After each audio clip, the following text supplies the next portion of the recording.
So, one of the very first cartoons I ever saw, ever, was the original Hanna-Barbera Scooby-Doo. But, let's be honest here, the original series is borderline unwatchable by today's standards. But thankfully, the series has never really died. It's been rebooted time and time again, with things like What's New Scooby-Doo, as well as a variety of movies that vary in quality. And if anyone mentions Be Cool Scooby-Doo, they get a smack in the face.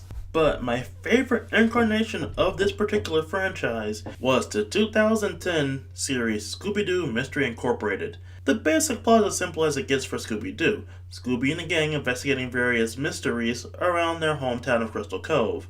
But if you dig a little deeper, it's not as simple as it seems. That stuff is only surface level, because if you dig in there, there's a very complicated myth arc written within the work. For those of you who don't know, a myth arc is basically an overarching story that goes along the length of the entire work. Basically, think something like Friends or various seasons of Heroes. In this case, the episodes themselves are episodic in nature, outside of character development that lasts between episode to episode, but in the background there are little details that pile up into a larger story that comes to fruition towards the end, with the keys of the myth arc being the puzzle pieces known as the Planet Spirit Disc that will lead to some mysterious treasure underneath Crystal Cove. As stated earlier, characterization is one of the major things in this series, with each of them going through their own little arcs, with Fred and Daphne going through a very tumultuous relationship at times, to Velma's dissatisfaction with the group as a whole, to Shaggy and Scooby going over a rough patch in their friendship.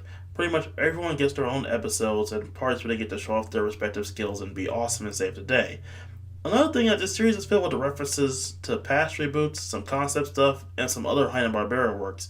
Hell, there's even a whole episode where Scooby-Doo teams up with the various Scooby-Doo clones, their respective mascots, in order to solve a mystery without the help of the others, basically in order to go save their kids. There are so many references and callbacks, I haven't been able to catch them all, honestly. And even a few meta-references to some real-life events.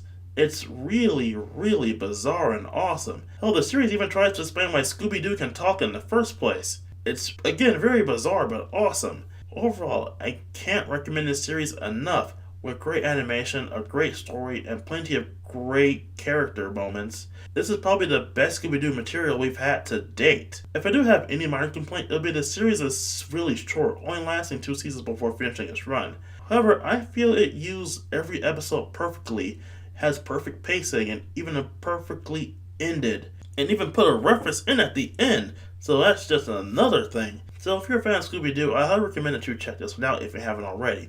If you're only a surface level fan, again, check this one out. If you're looking for something to watch, again, check this one out. It's pretty amazing.